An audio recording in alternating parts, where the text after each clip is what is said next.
Saludos a todos los televidentes de este su canal 35 Sport Vision.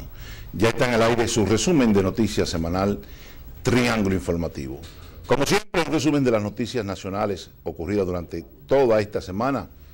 Hoy vamos a hacer un recorte de las principales noticias ocurridas durante toda esta semana, porque han sido muchas trágicas y otras en el ámbito económico y político, porque como habíamos anunciado en Twitter, nos acompaña esta noche la distinguida intelectual dominicana, ex diputada nacional, la señora Guadalupe Valdés, con quien vamos a conversar sobre temas muy importantes de interés nacional. Se aprobó el presupuesto, ya el Consejo de Gobierno va el lunes al Senado.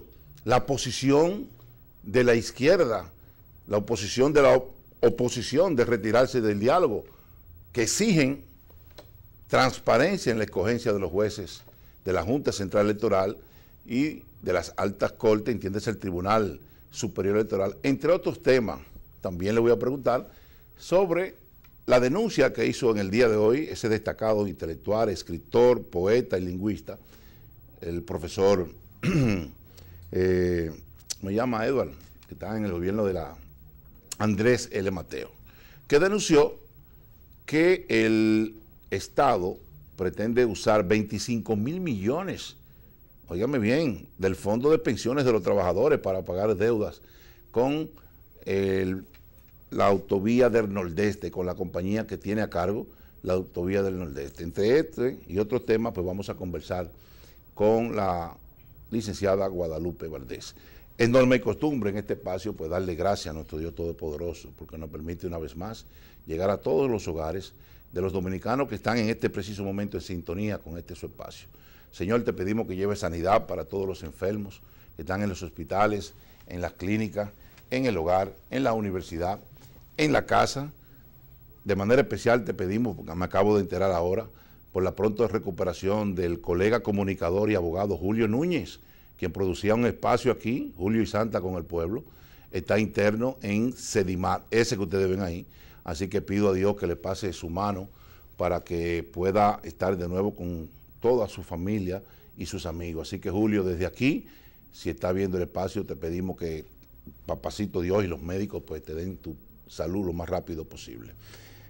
También queremos pedir por los presos que están en las cárceles para que analicen y piensen y cuando salgan de esa situación pues puedan reinsertarse de nuevo a la sociedad, por los niños que andan oliendo cemento en la calle, por los cientos y cientos de enfermos mentales que lo vemos a diario, desnudos, y que las autoridades no se encargan de llevarlo a un lugar digno donde puedan recibir un tratamiento.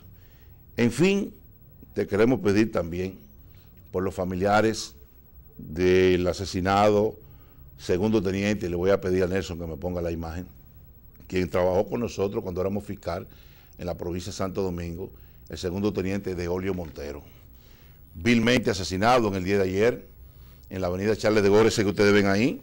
15 años trabajando en la policía judicial en la provincia de Santo Domingo. Oigan esto, de qué manera. Todos los días acostumbraba a esperar a su esposa a las 4 de la tarde ahí, en la entrada de Brisa, para irse junto a la casa. Y ayer, dos desarmados, porque no sé ni cómo calificarlo, le impactaron con 4 disparos. Miren cómo ustedes lo ven ahí, tratando el 911 de darle auxilio, de resucitarlo, pero los impactos fueron mortales. Está siendo velado esta tarde, y estuvimos por allá, miren ahí, en la funeraria municipal de Los Tres Ojos, el segundo teniente Deolio Montero, muy conocido por los que vivimos de este ejercicio profesional en la provincia de Santo Domingo. Sus restos van a ser sepultados mañana a partir de las 11 en el cementerio Cristo Salvador. Así que desde aquí, mi más sentida condolencia a su esposa, a sus hijos y a sus familiares. Eso eran escenas desgarradoras lo que se estaba viviendo esta tarde en esa funeraria. Habían abogados, fiscales y hasta juez vi ahí, conocido de el segundo teniente Deolio Montero. Bueno, la delincuencia sigue siendo de la suya, nada la detiene en este país. Pero como la vida debe continuar, y antes de venir con nuestra invitada, mala noticia les tengo. El Ministerio de Industria y Comercio ha anunciado que a partir de la medianoche de hoy, para la semana del 1 al 7 de octubre, los combustibles van a sufrir alza.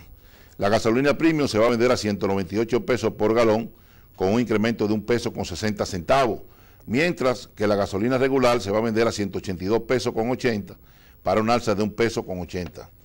El regular se va a vender el gasoil regular a 142 pesos con 30 y va a sufrir una alza de 1 peso con 30 centavos. El gasoil óptimo 154 con 90 y va a subir 1 peso con 40 centavos. El Aptul, el galón se va a vender a 101 pesos con 80, va a subir 1 peso. El Kerosene 125 con 60, también va a subir 1 peso.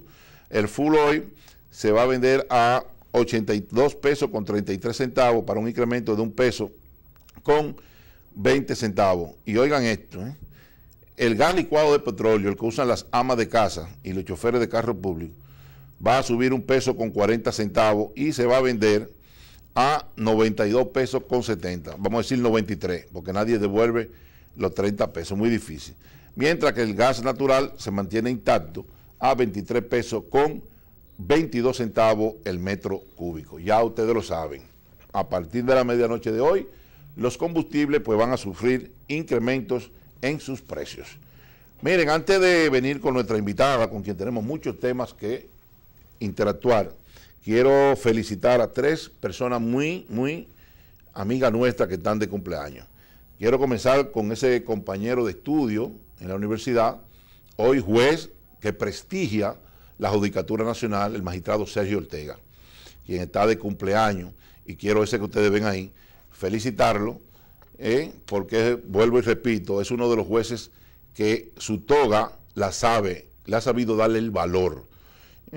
Así que, magistrado Sergio Ortega, lo hice por Facebook y te deseé todo lo mejor y te decía que tú eres una estrella con luz propia. Han querido hacer de todo, yo sé tu historia, pero te ha mantenido ahí incólume. Así que espero que Dios te siga dando muchos años más de vida y que siga creciendo cada día más en el sistema de justicia. También quiero felicitar a un distinguido colega locutor, estudiante de términos de Derecho, que es quien nos da alojamiento cuando vamos a Pedernales, a ese que ustedes ven ahí, a don Edelmiro Matos Félix. Allá lo conocen como don Edel. Así que para don Edelmiro Matos Félix, muchas felicitaciones, padre de Huáscar, un hermano de comunidad nuestro y esposo de doña, ¿cómo se llama la esposa? Doña Tita, quien ha sido reconocida por la Cámara de Diputados como una de las grandes líderes de la ciudad de Pedernales. Así que espero que siga cumpliendo muchos años más, que siga avanzando con sus estudios, estudiante ya de segundo año, creo, de Derecho en la UAPA, y un gran locutor y dirigente comunitario en Pedernales. Y por último, a una persona a quien nosotros apreciamos mucho, tanto mi esposa como yo, profesora de muchos años de la escuela, de la academia, ¿cómo se llama? Mercy Jaque. Tiene más de 20, ¿no? Ya, más de 20 años, una decoradora de primera, Loli Guzmán, que no se pierde este programa. Así que para Loli Guzmán, muchas felicidades en su cumpleaños y espero que Dios te conceda que pronto Juan esté aquí para compartir con nosotros. Su esposo ya está de retirada de los Estados Unidos y viene ya a vivir de su pensión que con tanto esfuerzo ha logrado en los Estados Unidos. Felicidades, Loli. Bien, como habíamos anunciado al inicio de este espacio, hoy nos acompaña esa destacada intelectual, es diputada nacional y una dirigente nata del país, doña Guadalupe Valdés. Buenas noches, profesora, por aceptar nuestra invitación y gracias por estar de nuevo en este espacio. No, muchísimas gracias a ustedes por invitarme a Triángulo Informativo. Estaba chequeándolo el Triángulo y veo que es análisis, comentario y entrevista. Y me parece muy bien logrado porque realmente esa es la política. Claro. Y eso permite que la ciudadanía esté informada, se hagan análisis, pero también esos comentarios sobre lo que ocurre. Y en el caso de algunas entrevistas como la que vamos a tener esta noche. Así es. Licenciada, se anunció en esta semana la aprobación por parte del Consejo del Gobierno, la aprobación de un presupuesto para el año 2020. 2017. Tengo entendido que asciende a los 711.000 millones de pesos. Resulta que yo estaba leyendo hoy en la prensa y veo que de ese presupuesto que ha sido aprobado en el Consejo de Gobierno y que irá al Senado el próximo lunes, más de 120.000 millones se usan para pagar deuda, o sea, en bonos soberanos. ¿Qué le parece a usted como es diputada nacional, como una dirigente que está a diario en los barrios, que vive la situación económica que están viviendo la gran mayoría de los dominicanos, el presupuesto del año 2017? Bueno, el presupuesto que ha sido aprobado por el Consejo de Ministros y que va a ser remitido próximamente al Congreso de la República, en su formulación se corresponde a lo que han sido las formulaciones de los últimos años del presupuesto general del Estado, que es un presupuesto para pagar deuda y para mantener unos gastos corrientes en la ejecución presupuestaria, que es lo que mantiene entonces una alta nómina a nivel del Estado, sobre todo del sector público, pero que no garantiza realmente unos recursos con una visión de garantizar políticas públicas que garanticen los derechos de las grandes mayorías. Y esto, para que pudiera ser posible, había que, antes de formular el presupuesto, realizar algunos aspectos. Uno de ellos es que había que aprobar, según lo que establece la Estrategia Nacional de Desarrollo, la reforma fiscal integral que debió darse al 2015 y que prácticamente no se ha podido avanzar en el país. Un segundo punto, y está muy vinculado a esto, es el tema de la revisión de las excepciones fiscales que, según en este año, son por encima de los 238.000 millones de pesos.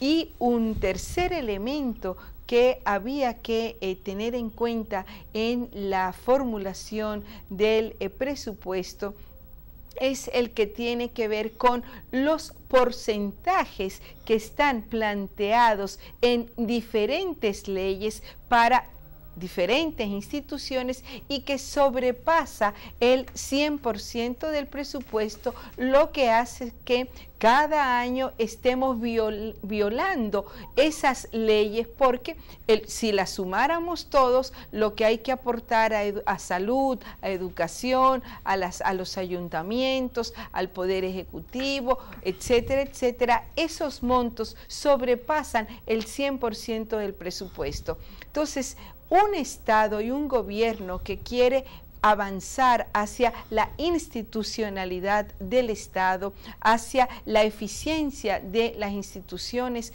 del mismo, tenía que haber realizado y avanzado en estos aspectos antes de volver a presentar un presupuesto que obviamente está totalmente restringido su enfoque, porque no hay esa flexibilidad para poder hacerlo. Licenciada, el ministro de Economía, Planificación y Desarrollo, el economista Isidoro Santana, la semana pasada hizo unas declaraciones anunciando al país que en el presupuesto del año 2017 no estaba contemplado un aumento general de salario. ¿Qué le parece a usted ese anuncio por parte de ese ministro, que después quiso retratarse, mas sin embargo en el día de hoy vuelve y ratifica que es imposible con este presupuesto hacer un aumento general de salario? Mas sin embargo, cuando ellos anunciaban la aprobación por parte del Consejo de Ministros, el director de presupuesto dijo que se iban a hacer, en el caso de los policías, aumentos puntuales y que se iba a establecer un perfil para esos policías. ¿A usted qué le parece esa opinión? Bueno, es que nosotros estamos en una sociedad sumamente desigual. ¿Qué significa? Que hay gente que tiene altos niveles de ingreso y hay personas que prácticamente no tienen ingresos para sobrevivir. Cualquier persona, cualquier ciudadano que reciba un salario por debajo de los 10.000 pesos, como fue el anuncio que se hizo hace casi ya 2 años por el propio presidente de la República, reconociendo que el 62% de los funcionarios públicos recibían un salario por debajo de los 10.000 pesos. Esas personas no tienen las condiciones mínimas para poder sobrevivir. ¿Por qué? Porque el salario debe de garantizar que las personas puedan tener, adquirir los alimentos básicos, el pago de la vivienda, el tema de la salud, el del transporte, el del vestido, esto sin poner también el derecho que tienen las personas a tener ingresos para poder tener una distracción, una diversión, porque eso también es sano y es parte de la vida. Ahora, con 10.000 pesos, cuando la canasta básica de los sectores más pobres está por encima de los 13.000 pesos. Así es, el quintil más bajo. El quintil más bajo, que es como lo dicen los economistas. Pero con esa cantidad las personas no pueden vivir de manera digna. Entonces, la formulación del presupuesto, que es el instrumento que tiene el Estado dominicano para garantizar políticas de bienestar y de desarrollo, tiene que considerar el tema de los ajustes salariales, porque con eso es que vive la gente. O sea, eso es con lo que las personas todos los días van a trabajar para ganarse el sustento. Ahora, si no se garantizan salarios justos, no estamos hablando de salarios que tengan cierta bonanza, no, hablamos de salarios justos en la sociedad dominicana, estamos conminando a que haya mayores niveles de delincuencia, a que haya mayores niveles de corrupción, a que haya mayores niveles de personas en condiciones de vida insatisfechas, y eso es lo que un Estado tiene que reconsiderar, porque si no, no estamos utilizando el presupuesto para generar menores niveles de desigualdad y de justicia social. Como mujer, le quiero hacer esta pregunta. En los últimos días ha aumentado la cantidad de feminicidios. ¿Qué hacer ante esa epidemia? Vamos a llamarle así. En esta semana en Santiago hubo un hombre que decapitó a su esposa. En Jaina hubo un sargento de la policía que también asesinó a su esposa. ¿Qué es lo que está pasando con el Estado? Que no hay una política dirigida a prevenir la cantidad de mujeres que son asesinadas diariamente por sus maridos. Bueno, esa es la política más importante, es la prevención. Prevenir que no haya esos niveles de violencia hacia nosotras las mujeres. Ahora bien, esa política de prevención tiene que estar acompañada no solamente en su formulación, sino asignación de recursos en el presupuesto general del Estado a las instituciones que tienen que realizar esa política de prevención para evitar que esto ocurra. ¿Cuáles son esas instituciones? El propio Ministerio Público, para que haya acciones de someter a la justicia a las personas que cometen estos hechos, pero también cuántas mujeres mueren después de que son asesinadas, después de que van a poner la denuncia o la querella de que están siendo asediadas, porque el Ministerio Público no tiene los recursos para poder tomar las medidas en ese sentido, pero el propio Ministerio de la Mujer no tiene recursos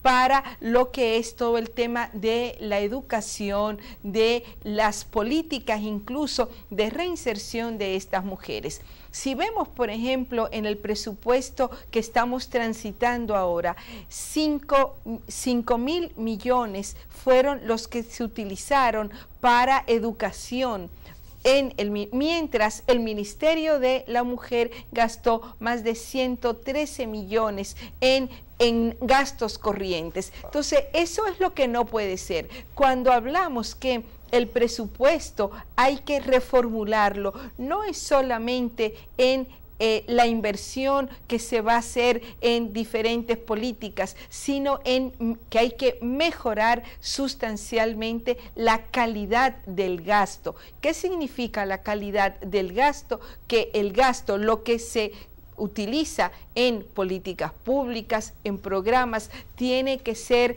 un gasto orientado hacia resolver los problemas fundamentales, como en este caso el asesinato de mujeres de manera indiscriminada, y no solamente utilizar ese dinero en pagar nóminas, en combustible, en oficinas, en gastos corrientes que no resuelven los problemas sustantivos que tenemos hoy día en la sociedad. Ahora, el tema de la epidemia de violencia contra las mujeres tiene que ser un acuerdo de todos los sectores. No es solamente una responsabilidad de las instancias del gobierno, las alcaldías tienen que generar políticas en ese sentido, tienen el 4% del presupuesto de las alcaldías, o sea, de los gobiernos locales, debe ser invertido en género, educación y salud, y ahí hay que tratar de que los gobiernos locales generen políticas concretas hacia en el municipio, en el territorio, prevenir el tema de los feminicidios, pero también el sector privado, las iglesias, los diferentes sectores tienen que generar acciones, campañas educativas para que esto se resuelva en el país, que además tiene también una base de carácter económico, o sea, que es fundamental en la medida en que hay una sociedad donde la gente no trabaja, donde la gente no tiene en qué ocupar su tiempo. Obviamente que si están en el barrio, están en la casa todo el tiempo, esos hombres que hacen, bueno, no quieren saber de las mujeres y vienen y entonces las asedian y tal. Entonces, yo diría que son políticas integrales con las cuales hay que abordar el tema de los feminicidios en nuestro país, que además, y perdone que me extienda, está trayendo consecuencias muy graves en la sociedad, porque ya no es el feminicidio donde el hombre mata a la mujer, está matando a la familia, claro, está matando a las abuelas, a los niños, una secuela de trauma. Pero imagínense esos niños que pierden sus padres, pierden al padre, a la madre, quedan totalmente afectados porque ese es yo diría un trauma psicológico que por más tratamiento que se le dé, esos niños quedarán afectados de por vida y generará en ellos probablemente acciones de violencia, acciones de poder tomar medidas similares, claro, con de venganza. De venganza, claro. Esa es la palabra, la venganza con otros seres humanos. Entonces es un tema al que el Estado y la sociedad tiene que ponerle mucha atención. Yo decía en este espacio la semana pasada, precisamente, que el Estado debe tener una política educativa para prevenir ese tipo de hechos tan lamentables, y criticaba nuestra televisión, que usted ve niños y adolescentes que a las 7, a las 8, a las 9 de la noche, que todavía están despiertos, viendo novelas con todo tipo de escenas violentas, de droga, de muerte, de mujeres del mismo sexo besándose. ¿Qué hacemos ante una falta de una política educativa que pueda sacar todos esos programas enlatados y todas esas novelas con lo que vienen a pervertir a nuestra juventud? El tema de la prevención y de la educación, el país tiene que trabajarlo estratégicamente. ¿Qué significa eso? Que hay que comenzar a trabajarlo desde la primera infancia, desde que los niños nacen y comienzan a ingresar a lo que en este caso son las instancias infantiles, que son de 0 a 4 años. Y después tiene que haber acciones curriculares durante todo el desarrollo desarrollo educativo de los niños y las niñas, de los adolescentes y de los jóvenes en el proceso educativo. ¿Por qué? Porque el tema de la educación no se puede trabajar solo con una campaña o con un spot o con un lema. Tiene que ser una acción educativa que genere cambios culturales, cambios en el comportamiento de nuestros niños y nuestras niñas. Entonces, cuando pensamos que estamos pensando que con la Estrategia Nacional de Desarrollo queremos una sociedad inclusiva de bienestar hacia el 2030. Tenemos que comenzar a construirlo desde ahora. Creo que hay una oportunidad en el Ministerio de Educación de poder hacerlo, de generar ese enfoque. Hay un proceso curricular en marcha, pero también lo que pudiera ser unos lineamientos. El Ministerio de Educación tiene las asociaciones de padres y madres amigos de las escuelas, pero están también las escuelas de padres y de madres, porque no se enseña a ser papá, o sea, eso no se aprende en la universidad, se aprende en la vida misma. Entonces, el Ministerio de Educación tiene esta estrategia desde hace varios años, que son las escuelas de padres y de madres, que es un espacio excelente también para abordar este tema de la educación y la prevención hacia la violencia intrafamiliar y de manera específica hacia nosotras las mujeres. Licenciada Guadalupe Valdés, como ente político que usted es, ¿qué le parece la decisión que tomaron los partidos de oposición de abandonar el diálogo que se estaba produciendo con la mediación de Monseñor Agripino Núñez Collado, tratando de escoger una Junta Central Electoral que no sea tan politizada? La oposición se retiró y exigen a la comisión que está evaluando las 287 solicitudes que no se queden los actuales jueces. A usted, como pasada candidata a diputada, que fue y es diputada nacional, ¿qué le parece esa posición de ellos? Bueno, a mí me parece que en el país, para poder avanzar hacia propuestas de articulación, de diálogo entre los diferentes sectores, hay que sacar estos acuerdos de las instancias, por decir así, intrapartidarias y entre sectores. Y hay que generar procesos mucho más amplios, procesos donde se involucre realmente a la ciudadanía y sea la ciudadanía la que reclame, la que exija que se avance hacia procesos de elección, por ejemplo, de los jueces de la Junta Central Electoral o del Tribunal Superior Electoral, que no partan de acuerdos entre los partidos políticos, no solo entre los partidos mayoritarios o minoritarios o de oposición, sino que la elección de las autoridades que van a conducir y a regir el proceso electoral en el país tienen que ser personas probas, personas que tengan méritos, personas que sean reconocidas socialmente. Y ahí yo creo que cuando se está planteando y se mantiene ese acuerdo o ese diálogo entre los mismos partidos políticos que han conducido este país los últimos 50 años y que se han puesto siempre de acuerdo en cuotas.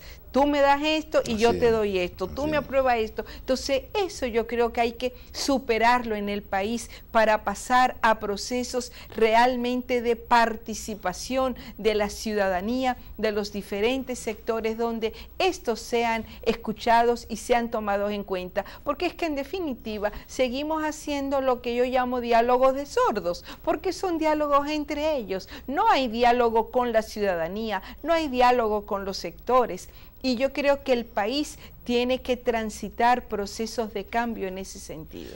La oposición tiene un eslogan de que sin junta imparcial no habrá democracia. ¿Usted cree que si esa comisión del Senado que está evaluando esos expedientes de los profesionales que han depositado su currículo se mantienen? La oposición está pidiendo que se amplíe por 60 días más el plazo para la escogencia. ¿Qué pasaría si se continúa con eso y se imponen los jueces?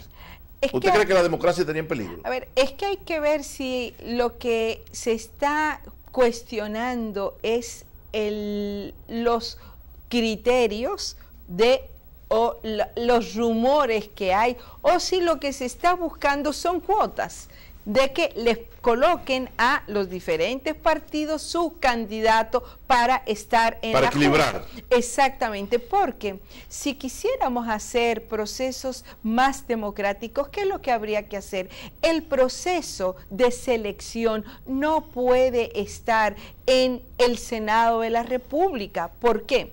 Porque la Constitución le da la responsabilidad al Senado de hacer la elección de los jueces. Ahora, el proceso tiene que tener otras bases. ¿Cuáles son esas bases? Se podía haber planteado que hubiera una comisión externa. Hay universidades, hay instituciones que pueden hacer el proceso de evaluación, el proceso de revisar si realmente esos candidatos tienen o no las condiciones para ser miembros de la Junta Central Electoral. Pero ¿qué pasa? Es que se está poniendo el proceso tanto de la evaluación, de las entrevistas y la selección final que le corresponde al Senado en las mismas manos. O sea, son los mismos senadores los que lo están haciendo, pero son esos mismos... O sea, ellos son juez y parte. Exactamente. Entonces, eso hay que superarlo en el país. Ahora, ¿por qué no pensar?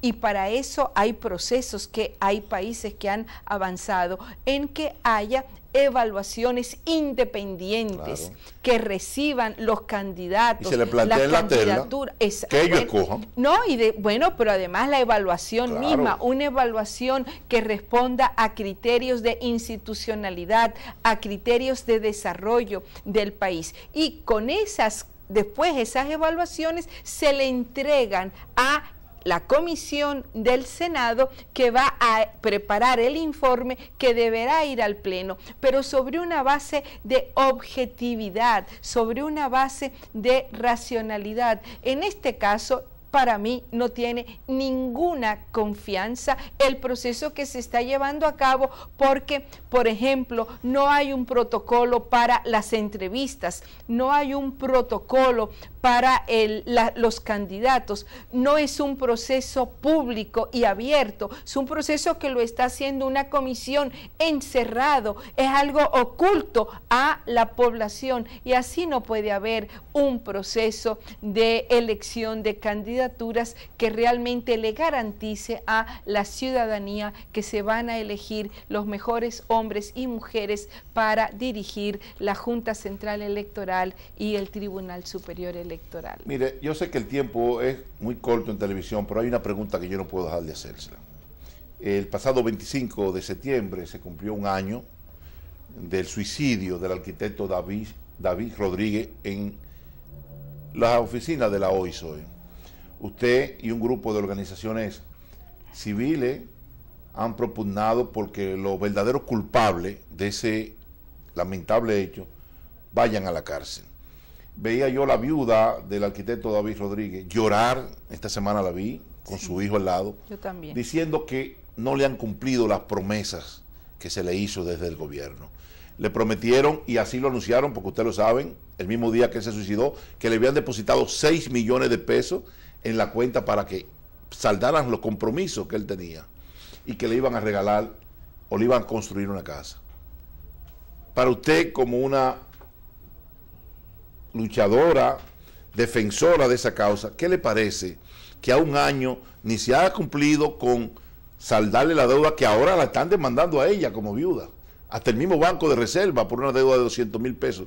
¿Qué usted cree que va a pasar con el caso del arquitecto David Rodríguez? Pero primero que es una vergüenza que un año después estemos en esta situación, que esa familia esté en esa situación y que el Estado, las instancias respectivas no hayan resuelto esta situación. Primero, ella no puede estar siendo sometida por el sistema bancario por un tema personal, porque no era una deuda personal, era una deuda donde él dejó una evidencia con el documento que dejó sobre su bolsillo de por qué él se suicidaba, pero además en el momento aquel ocurrió de que se le había hecho el depósito, pero después no se sabe a dónde ha ido a parar ese dinero. Entonces, ¿qué es lo que tiene que hacer la OISOE, el Banco de Reservas? Es dar una explicación satisfactoria al país, no a la familia solamente,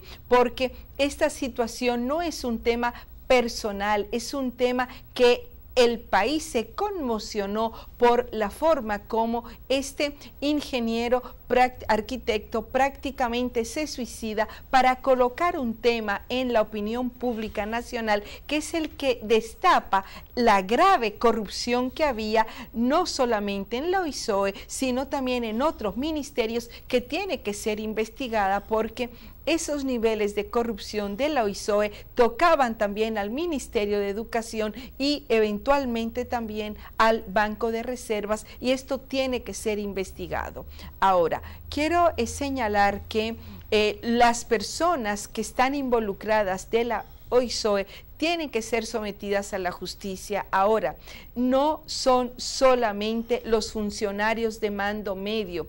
En la administración pública hay un principio de jerarquía que es el que hay que aplicar en este caso, y es que el responsable de una institución, de lo que ocurre en esa institución, es el director o el superior inmediato, y en este caso el director de esa oficina durante el proceso que llevó al suicidio de David Rodríguez era el ingeniero Miguel Carel, que es el que tiene que ser sometido por ese proceso y para que vaya a un juicio de fondo y pueda demostrar o no su inocencia. Pero él es el responsable, no solamente los funcionarios medios que están.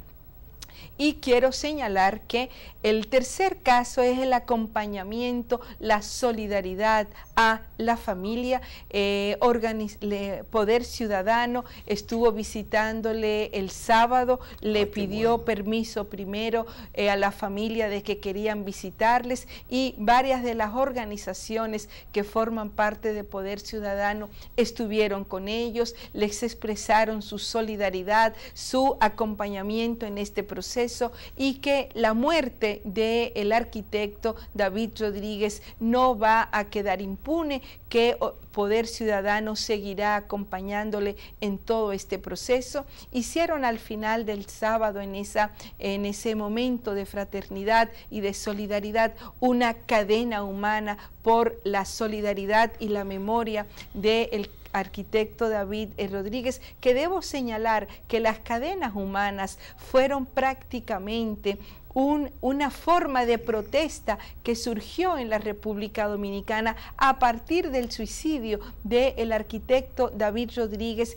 y que no fue algo planificado ni pensado, sino que surgió a raíz de ese suicidio que nos conmocionó a todos porque había sido en el baño de una institución pública, y que cuando Poder Ciudadano decide ir a manifestarse con las cadenas humanas frente a la OISOE, era para expresarle al país que la corrupción no puede ser impune en el país, que todo aquel que comete actos de robo del dinero público tiene que ser sometido a la justicia, y que en este caso este joven que se suicidó de esa manera, su suicidio no debe pasar al olvido, sino que tenemos que recordarlo hasta que se tomen todas las medidas del lugar, pero también seguir recordándolo después de eso como un ser humano que hizo un aporte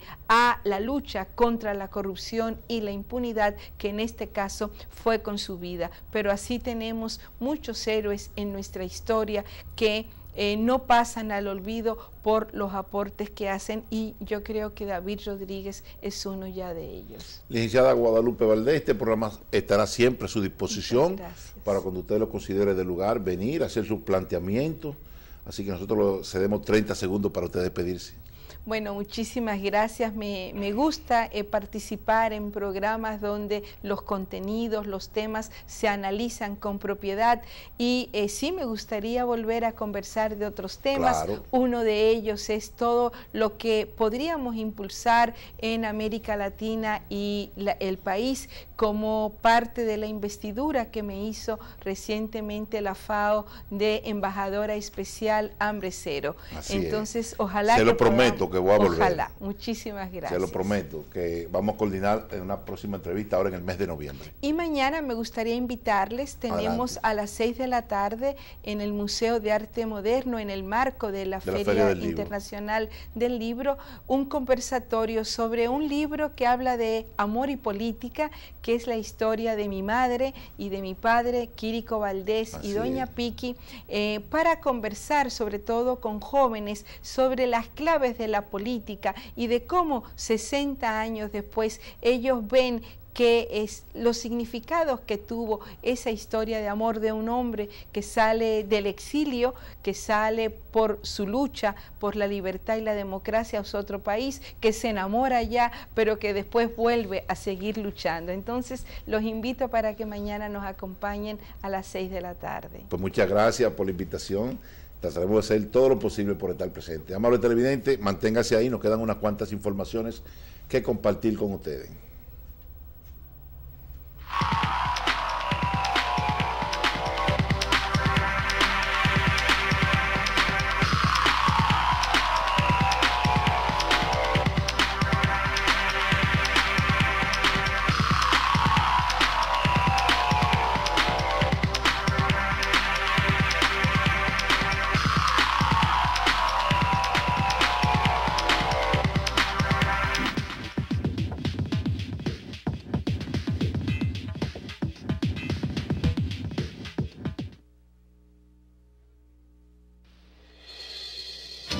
Clínica Dental Dr. José Antonio Vivoni, donde ofrecemos los mejores servicios en odontología general y cirugía maxilofacial, con más de 20 años de experiencia.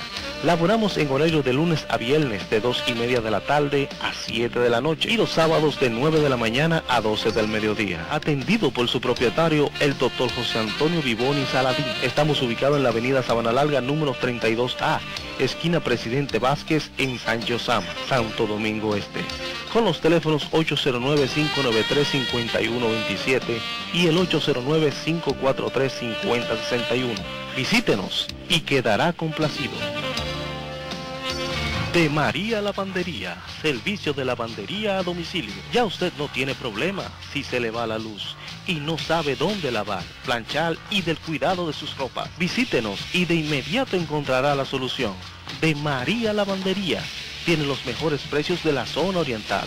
Estamos ubicados en la calle Hermanas Mirabal número 46, esquina Isabel de Torres, urbanización Cancino I, Santo Domingo Este, con su teléfono 809-594-2891, atendida por su propietaria María Cándida Castillo. De María Lavandería. Cuando decidas comprar un vehículo, diríjase al lugar más seguro para garantizar su inversión. Centro Jurídico Honduras. Allí el vehículo es sometido a una depuración completa. Si tiene alguna denuncia o querella por robo, CIS para ver si ha sido alterado, aparato detector de fraude para verificar la autenticidad de la matrícula, verificación por medio de la Dirección de Impuestos Internos para comprobar si está afectado por alguna oposición. Se traspasa su nombre a la matrícula del vehículo en solo 24 horas. En fin, todas las dudas sobre las documentaciones del vehículo a comprar o traspasar en el Centro Jurídico Honduras lo resolvemos. Estamos ubicados frente al destacamento del Plan Piloto en el sector de Honduras con los teléfonos 809-534-8459 y 809-697-8053. El Ayuntamiento Santo Domingo Este implementa el presupuesto participativo y pronto celebraremos las 1000 obras entregadas, con una inversión que asciende a los 2.000 millones de pesos, gracias a la voluntad política de nuestra alcaldía. Cada año, los propios comunitarios deciden cuáles obras se construirán en un verdadero homenaje a la democracia, con el objetivo de llevar bienestar y desarrollo a las comunidades. Intégrate. Busca información en nuestra página web y redes sociales. Ayuntamiento de Santo Domingo Este.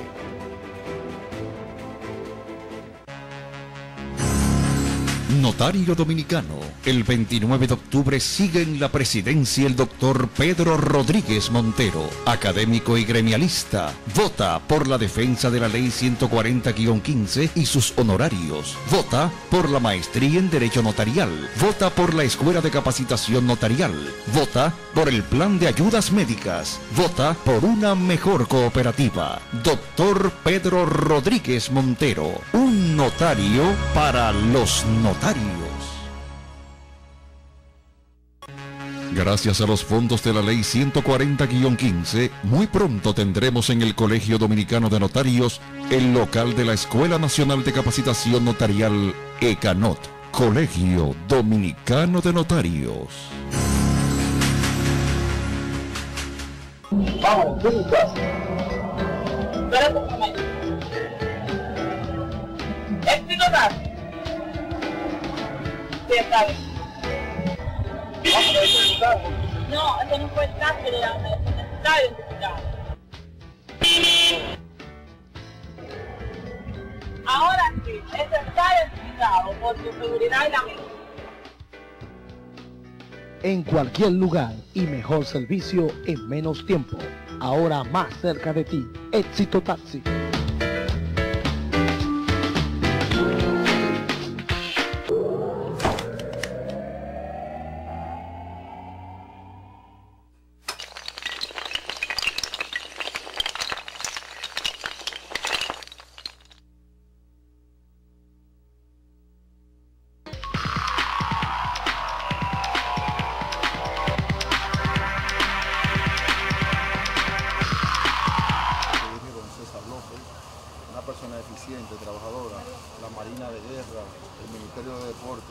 y el Ayuntamiento de Santo Domingo, junto a las autoridades del Faro Colón, hemos salido en rescate a este gran monumento, que es, junto a la Plaza Duarte, son los principales monumentos del municipio de Santo Domingo. De verdad, esto estaba sepultado en la maleza y en común acuerdo pues hemos salido en rescate de este gran monumento.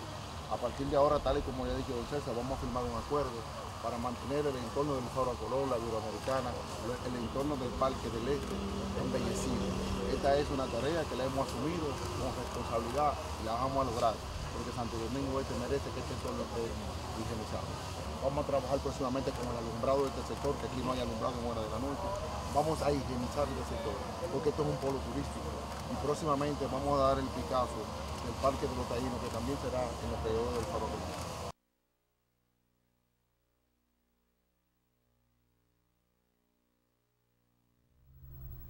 Ahí ustedes veían el operativo que está llevando a cabo, en combinación con la Dirección General de Embellecimiento, el Ayuntamiento de Santo Domingo Este, que está dirigiendo el alcalde Alfredo Martínez, que en honor a la verdad, parece que Alfredo en la transición estudió los puntos críticos del municipio, porque en todas las esquinas donde se aposa agua cuando llueve, están haciendo invernales e hidrantes.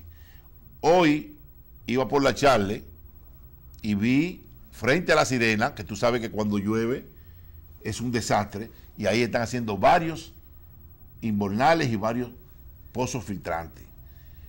En la calle B o primera, creo que en la calle primera del Juan Pablo Duarte, con Charles de Gaulle, frente a donde está una tienda que se llama Novoa Fashion, vaya la cuña, ese badén que estaba intransitable, lo están haciendo. O sea que parece que Alfredo creó una comisión de transición de técnicos que determinaron cuáles eran los puntos críticos donde más se aposaba el agua y donde más problemas hay. Yo quiero, en honor a la verdad, felicitarlo y desearle que continúe así. Ha comenzado bien, y si ha comenzado bien, debe terminar bien. Vamos a darle la confianza al alcalde Alfredo Martínez, porque está rescatando el municipio Santo Domingo Este. La Costa Rica la faltaron entera esta semana. para que estemos claros, O sea, que él está cogiendo las calles principales donde hay problemas y está haciendo esa labor de bacheo y de limpieza en el municipio Santo Domingo Este. Quiero pedirle a nuestro señor director que nos ponga la caricatura que tiene que ver con el presupuesto que fue aprobado. Miren cómo está el presidente Danilo Medina, como un pavo, el presupuesto, y miren a los pobres empleados públicos con el plato, a los miembros de la Fuerza Armada y de la Policía Nacional. Aguanten callados, mis hijos, déjense de estar velando que esto es malo y no le ofrezco los huesos porque ya están comprometidos. Le dice el pueblo, Danilo, no se come solo y darle un bocadito a esta gente. O sea, a empleados públicos que quieren aumento, los miembros de la Policía Nacional que hasta han marchado, sus amigos, su familia, y los miembros de nuestras gloriosas Fuerzas Armadas también quieren aumento, igual que otros sectores que no fue incluido en el presupuesto del año 2017. Y yo quisiera saber que el director de presupuesto me diga a mí cuáles son los puntos que iban a tomar, los perfiles para hacerle un aumento de la Policía Nacional. Ahí todo el mundo quiere que le aumente porque el salario de un policía, de un teniente, no da, miren, ni para comer. Así que yo lo que quisiera que se escuche por parte del gobierno, como eso va al Senado, ellos deben propugnar. Por ejemplo, ¿ustedes creen que es posible que el Poder Judicial, que solicitó 14,000 millones de pesos para el presupuesto del 2014, solamente se le hayan asignado 800 millones? ¿Usted cree que se le va a hacer un aumento de sueldo a los jueces, a los fiscales, a los alguaciles, a los empleados? ¿Ustedes creen que se va a construir el Palacio de Justicia de la provincia de Santo Domingo, que da pena y vergüenza que se sigan conociendo medidas de coerción en furgón? ¿Ustedes creen que es posible que tengamos operando una cárcel preventiva como la de San Luis? Que eso da lástima. Que hasta un periódico se hizo eco esta semana de la situación de hacinamiento en que están los presos preventivos que tienen que esperar después que toman la medida de coerción, que hagan la resolución. Ahí duran 3, 4, 5, 6, 7 días y hasta una semana. Sin cama, sin nada. Entonces así no, señores del Senado. Yo entiendo que el pedido que hace el profesor Mariano Germán es justo.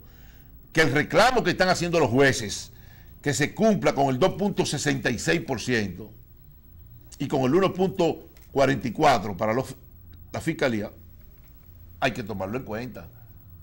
Porque ¿dónde está la motivación en los miembros del Poder Judicial? Entonces, ojalá el Senado modifique las partidas que se le han asignado a ciertas instituciones, que es primordial que aquí se produzca un aumento general de salario en el año 2017 para todos los sectores públicos y también privados. Porque aquí, cuando se hace un aumento del sector privado, solamente se le aumenta a los que devengan el salario mínimo. Bueno, ya me están haciendo señas. Señores, hemos llegado al final de este su espacio Triángulo Informativo. Será pues hasta la próxima semana, donde estaremos de nuevo llevándole otro resumen de noticias por este su espacio a través del canal 35. Gracias a Dios que yo creo que Matthews, aunque se ha convertido ya en huracán, categoría 4, va lejos. Y lo que puede dejar al país a partir de mañana y este fin de semana son muchas lluvias. Dios, a pesar de los problemas que tenemos, bendice este país. Hasta la próxima y que Dios nos cuide y nos proteja a todos.